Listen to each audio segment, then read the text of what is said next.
ಹೌದು ನಾವು ಹೆಂಗೆ ಅಂದ್ರೆ ಶರೀರ ಡೆಕೋರೇಷನ್ ಮಾಡಲ್ಲ ನಾವು ಏನ ಮ್ಯಾಲ ಸ್ಥಳದಷ್ಟೆಲ್ಲ ಹಾಕಿದ ಕಡೆ ನೋಡಿದ ಕಡೆ ಪಂಡಿತ ಅನ್ಬೇಕು ನಾವು ನಿಜವಾದ ಪಂಡಿತರ ಬಗ್ಗೆ ಹೇಳ್ತಿದ್ರು. ಪಂಡಿತ ಅಂದ್ರೆ ಯಾರಿಗೆ ಅಂತಾರಲ್ಲ ಜ್ಞಾನಿಗಳಿಗೆ ಅಂತಾರೆ. ಶಿವ ಏನ್ ಮಾಡಿದ ತೋರಿಕೆ ಮಾತ್ರದಿಂದ ಪಂಡಿತಿದ್ದೀವಿ. 3000 ಕಿಲೋಮೀಟರ್ ನಡ್ಕೋತ ಬಂದ ಏನ್ ಮಾಡಿದ ಅಂದ್ರೆ ಈ ಯಾರು ರೋಹಿದಾಸ್ ಇದ್ರಲ್ಲ ಅವ್ರ ಬಳಿ ಬರ್ತಾನೆ.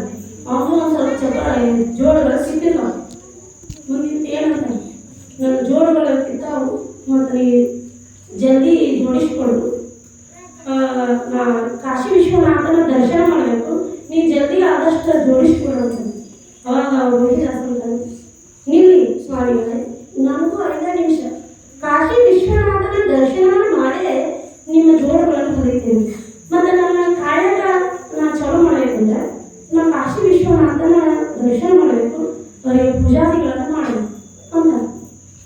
ಅವಾಗ ಪಂಡಿತ ವಿಷಯಗಳು ಯಾವಾಗ ಮಾಡ್ತೇವೆ ಈ ಕಾಶಿ ವಿಶ್ವನಾಥನ ದರ್ಶನ ಅದಾದರೆ 2 ಕಿಲೋಮೀಟರ್ ದೂರ ವಿಶ್ವನಾಥನ ಗುಡಿ ಅಲ್ಲಿ ಹೋಗಿ ಪೂಜೆ ಮಾಡಿ ನೀ ಮರಳಿ ಬಂದು ನಾನು ಜೋಡು ಹೊಲ್ಕೊಳ್ಕೊಂಡು ಹೊತ್ತು ನೋಡ್ತಾ ಇರ್ಬೇಕಾನೆ. ಇಲ್ರಿ ಮೋಹನ್ ತಡೀರಿ ಒಂದು ಸ್ವಲ್ಪ 5 ನಿಮಿಷ ತಡೀಲ್ಲ, ಏನಾಗ್ತದೆ ಮಾಡ್ತೀನಿ ಅಂತ ಹೇಳಿ ಅದೇನು ಕಲಸನ ಆಡುವಂಥ ಒಂದು ಚೀಪ್ ಇರ್ತದೆ ಅದನ್ನು ತಗೊಂಡು ಮುಂದಿಡ್ಬೇಕು. ಅದರೊಳಗೆ ಮತ್ತು ಜೋಳಗಳಂದ್ರೆ ಚರ್ಮ ಅದು ಇದು ಎಲ್ಲ ಥರ ತುಂಬಿರ್ತಾನೆ. ಅದರೊಳಗೆ ಒಂದೊಂದೇ ಸಾಮಾನು ತೊಳಗಿಡ್ತಾನೆ. ತೆಗೆದ ಇಟ್ಟ ಕಾಶಿ ವಿಶ್ವನಾಥನ ಮೂರ್ತಿಯನ್ನು ಹೊರಗೆ ತೆಗಿತಾನೆ. ಇವ ಪಂಡಿತರ ಶಿಟ್ಟು ಬರ್ತಾನೆ, ಅವ್ನು ಮಾಡ್ತಾನ. ಇವೆಲ್ಲ ಡೆಕೋರೇಷನ್ ಮಾಡ್ಕೊಂಡು ವಿಶ್ವನಾಥನ ದರ್ಶನ ಮಾಡೋದು. ಅದಕ್ಕೆ ವಚನಕಾರರು ಹಿಂಗೆ ಹೇಳ್ಯಾರ, ಆನೆಯ ನೇರಿಕೊಂಡು ಹೋದಿರಯ್ಯ ನೀವು, ಕುದುರೆಯ ನೇರಿಕೊಂಡು ಹೋದಿರಯ್ಯ, ಗಂಧ ಕಸ್ತೂರಿ ಲೇಪಿಸಿಕೊಂಡು ಹೋದಿರಯ್ಯ ನೀವು, ಸತ್ಯದ ನಿಲುವ ನರಿಯರು. ಆನೆ ಕುದುರೆ ಎಲ್ಲ ಸಿರಿಯಾಗಿರಿ, ಗಾಡಿ ಸೈಕಲ್ ನೋಡ್ರೆ ಎಲ್ಲ ಹತ್ಕೊಂಡು ಹೋಗ್ತದೆ.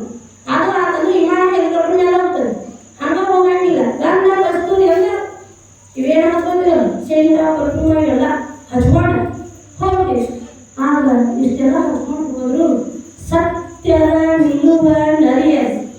ಎದಕ್ಕೆ ಬಂದೀವಿ ಅದನ್ನು ಬಿಟ್ಟಿವಿ, ಏನು ಮಾಡಲಾರೆ ಅದು ಮಾಡಾಕತ್ತೀವಿ.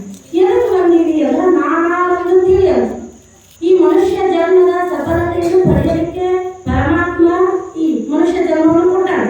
ಅದನ್ನು ಬಿಟ್ಟ ಏನು ಮಾಡಕತ್ತೀವಿ, ಆನೆ ಕುದುರೆ ಮೇಲೆ ಏರ್ ಹೋಗುವುದು, ಗಂಧ ಕಸ್ತೂರಿ ಲೇಪಿಸ್ಕೊಂಡು ಹೋಗುವುದು, ಸತ್ಯದ ನಿಲುವನ್ನು ಅರಿಯದು. ಅವಾಗ ಇವೇನಂತಾನ ಅಂದ್ರೆ ಪಂಡಿತ ನೀವೆಲ್ಲ ಇಷ್ಟು ತಡ ಮಾಡಿದ್ರೇನಪ್ಪ ಅಂತ ಜಲ್ದಿ ಮಾಡಿ ಹೇಳಿದ್ರೆ ನಿಮ್ಮ ವಿಶ್ವನಾಥ ತೆಗಿತಾರೆ. ಚಿಲ್ಲಾಗಿದ್ದ ತೆಗಿತಾರೆ. ತೆಗೆದ ಜೋಡುಗಳನ್ನು ಹೊಲಿಯುವಂಥ ಸ್ಥಾನದ ಮೇಲೆ ಕಾಶಿ ವಿಶ್ವನಾಥನ ಒಂದು ಮೂರ್ತಿಯನ್ನು ಇರ್ತಾನೆ ಇರ್ತವು. ಅದಕ್ಕೆ ಅದೇ ಜೋಡುಗಳನ್ನು ಹೊಲಿಯುವಂಥ ನೀರಿನಿಂದ ಪೂಜೆ ಮಾಡ್ತಾರೆ. ಗಂಧದ ಕಡ್ಡಿಗಳನ್ನು ಹಚ್ತಾರೆ. ಊದ್ಗಡ್ಡಿ ಹಚ್ಚಿ ನಮಸ್ಕಾರ ಮಾಡಿ ಮರಳಿ ಚೀಲದೊಳಗೆ ಇಟ್ಕೊಂಡು ಆ ಮೂರ್ತಿಯನ್ನು ತರದ ಚೀಲ ತಿಳ್ಕೊಂಡು ಮ್ಯಾಗ ಎಲ್ಲ ಇವೇನು ಎಲ್ಲವೆಲ್ಲ ವರ್ಷ ಹಾಕೊಂಡು ಬಿಟ್ಬಿಡ್ತಾನೆ.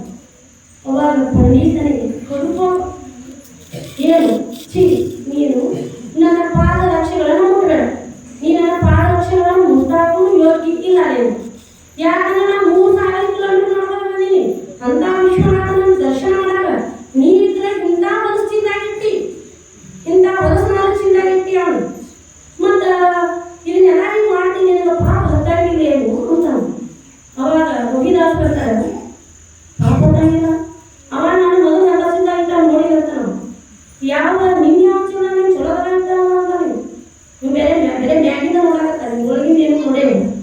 ನಿನ್ನೆ ಅಂಚಿನ ಅಂದ್ರೆ ರಕ್ತ ಮೂತ್ರ ನಾಡಿ ಎಂಬುವಂಥ ಚೀಲ. ಇನ್ನೂ ವಿವರಿಸಿ ಹೇಳಬೇಕಂದ್ರೆ ಕಿವಿ ಒಳಗ ಕೂಪಳು, ಕಣ್ಣಾಗ ಪಿಚ್ಚ, ಮೂಗ್ನ್ಯಾಗ ಸಿಂಗಳ, ಬಾಯಾಗ ಜ್ವರ, ತಲೆಗಿನ ಹೇಳಕ್ ಬರಂಗಿಲ್ಲ, ಮನಮೂತ್ರಗಳಿಂದ ತುಂಬಿದ. ಇಷ್ಟೆಲ್ಲ ಪರಿಸ್ಥಿತಿಯಿಂದ ನಿಂತ ಅಂದ್ರೆ ಇಂಥ ಉಸಿರಾಟ ಚಿನ್ನಾಗಿರ್ತೀವಿ, ಇದಕ್ಕೆ ಹಾಕಿರ್ಬೇಕು ಅಂತ. ಅವಾಗ ಪಂಡಿತರು ಒಂದು ಸ್ವಲ್ಪ ಸಂಶಯ ಬರಾಕ, ಏನ ನೀವು ಒಬ್ಬ ಜ್ಞಾನಿ ಹೋಗುದು ಮುಂದೆ. ಅವಾಗ ಅಂತಾನ, ನೀ ಮತ್ತು ಇಷ್ಟೆಲ್ಲ ಮಾಡ್ತೀವಿ ವಿಶ್ವನಾಥನಿಗೆ ನನ್ನ ಕ್ಷಮ ಮಾಡ್ತಾನೆ ಏನು ಅಂತ. ಅವಾಗ ವಿಶ್ವನಾಥ ಏನು ಕ್ಷಮ ಮಾಡೋದಲ್ಲ, ದಿನಕ್ಕೆ 2 ಸಲ ನನಗೆ ಭೇಟಿಯನ್ನು ಕೊಟ್ಟು ಹೋಗ್ತಾನ ಕಾಶಿ ವಿಶ್ವನಾಥ. ಅವಾಗ ಅಂದ್ರೆ ಪಂಡಿತ. ಆಶ್ಚರ್ಯಚಕಿತ ಆಗ್ತಾನ. ಯಾಕ